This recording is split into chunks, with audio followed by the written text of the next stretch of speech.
Introducción. En la actualidad, comenzando el siglo XXI, se estudia todavía el derecho romano, analizando aquellas viejas normas por las cuales se rigió el pueblo romano en el antiguo Lacio, y muchos nos preguntaríamos el por qué se ha mantenido su estudio a través de las épocas. El pueblo romano demostró una especial aptitud para el derecho, así como el pueblo griego la tuvo para la filosofía.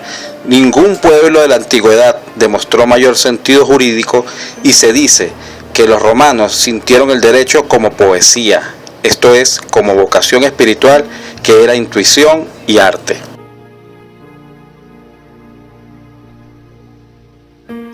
Me toca exponer sobre la persona. Mi nombre es Jesús Linares y esta exposición de derecho romano tendrá una duración de 1 minuto y medio. En derecho, la persona es aquella que es a todo ser que se capaz de tener derechos y obligaciones. La palabra proviene del latín personales, que significa producir sonido, y que en la Roma era utilizada por los actores de teatro personificados con máscara. El tipo de persona. En el derecho romano, la persona puede ser de dos clases: física, moral o jurídica. En la física, en todo caso, en la persona física, en Roma se decía que no todo ser humano era considerado como persona. Esta se dividía en 3 personalidades. Tenía que reunir 3 requisitos, que eran principalmente el status libertatis, que era ser libre y no esclavo; status civitatis, ser ciudadano y no peregrino; y el status familiaris, que era ser jefe de familia y no estar bajo ninguna potestad.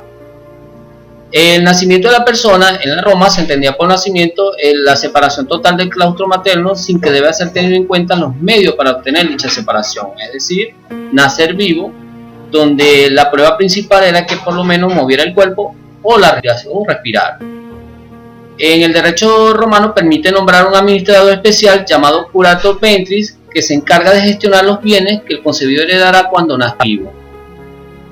La extinción de la persona se extingue con la muerte. La muerte de un hombre pone en funcionamiento los mecanismos de la sucesión hereditaria.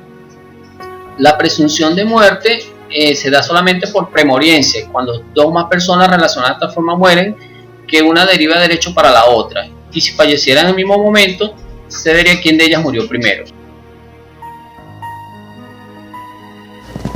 Tipos de persona natural. Definición. La persona, legalmente hablando, es todo ser capaz de tener y contraer derechos y obligaciones.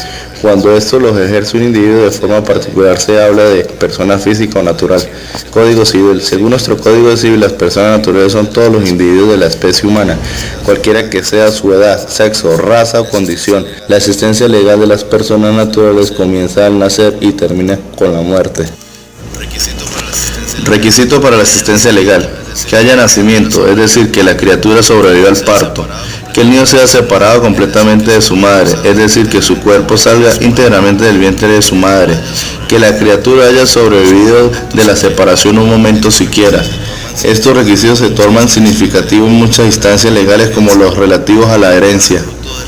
Atributo de la personalidad: es la cualidad que poseen los seres y que los diferencia de los demás, siendo esenciales e inherentes en cada persona.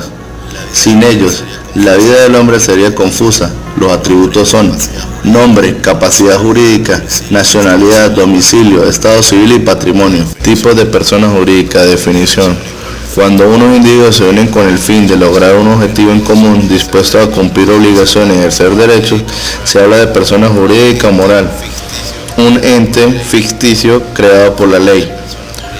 Formas de persona jurídica. Existen 2 tipos de persona jurídica: persona jurídica de derecho público, aquella que representa a la autoridad en sus funciones administrativas, el Estado, las municipalidades, etc.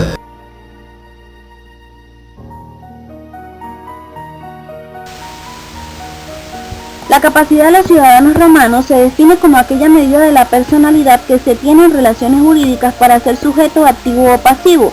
De igual forma, esa personalidad se define como la aptitud legal, cualidad jurídica o condición de una persona para ser titular de esos derechos y de esos deberes. Todo ciudadano en Roma, para gozar de esa personalidad o capacidad, debe tener o debe cumplir con 3 requerimientos, que son el status libertatis, el status familiar y el status civitatis. Dentro de la capacidad de los ciudadanos romanos se encuentran dos tipos de capacidad. La capacidad de hecho, que es el conjunto de condiciones requeridos por la ley para poder ejercitar los derechos del que se es titular. La capacidad de hecho presenta o funciona con la capacidad de goce, pero no con la capacidad de ejercicio. Y la capacidad de derecho es el conjunto de condiciones requeridos por la ley para ser titular de un derecho y poder ser sui juris, que es el único que puede adquirir derechos así como de ejercerlos. Está el caso del pater de familia, que posee los tres requerimientos mencionados anteriormente, por lo que disfruta de ellos tanto en el derecho público como en el derecho privado.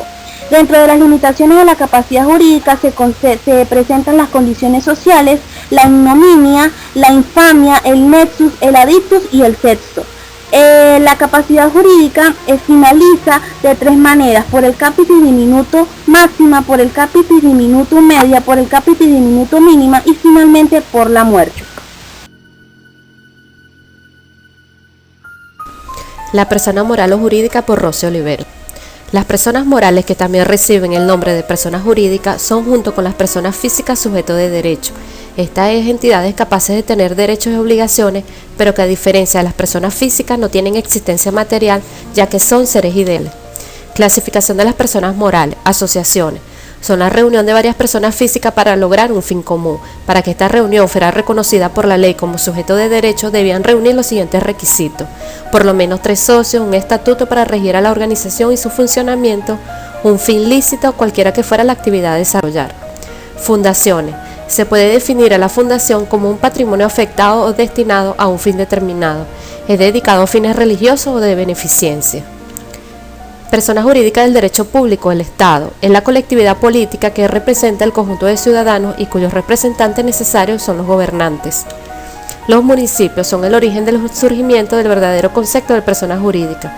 Son organismos creados para el mejor gobierno de las ciudades conquistadas por Roma y que eran anexados a su dominio. Las personas jurídicas del derecho privado son las corporaciones, conjunto de personas que se reúnen para realizar fines comunes de utilidad general persiguiendo la obtención de lucro. Las fundaciones, asociaciones de personas cuya finalidad, contrariamente a las anteriores, eran ajenas a toda idea de lucro, persiguiendo un objeto asistencial, piadoso, hospitalario.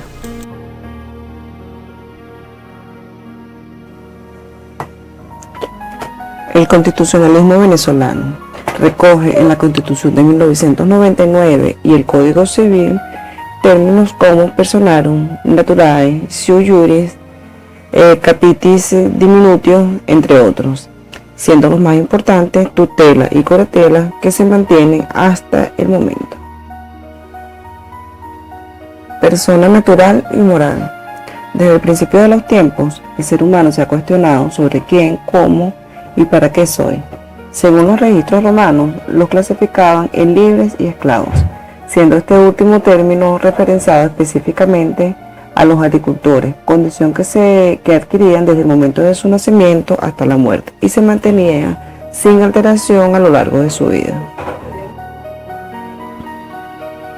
Las condiciones para adquirir la calidad de persona eran básicamente 3: nacer vivo y sin deformidad, para así ejercer legalmente la condición de ser persona, el cual consiste en relacionarse, digamos que comercialmente, en el goce jurídico de forma activa y pasiva, o como heredero de su patrimonio, y en el ejercicio de persona en su propia acción y decisión dentro de la legalidad. Los límites y condiciones para el ejercicio de la capacidad de persona estaban dados, por un lado, por libertos, colonos e infantes, referidos básicamente al tipo de ciudadanía de la persona, y por otro lado, al sexo, la edad, además de las facultades mentales y corporales. En conclusión, identificarse como persona, conocer la capacidad para ejercer el rol según la calificación, determinar las condiciones y límites en el ámbito jurídico es una herencia del derecho romano vigente en nuestros días.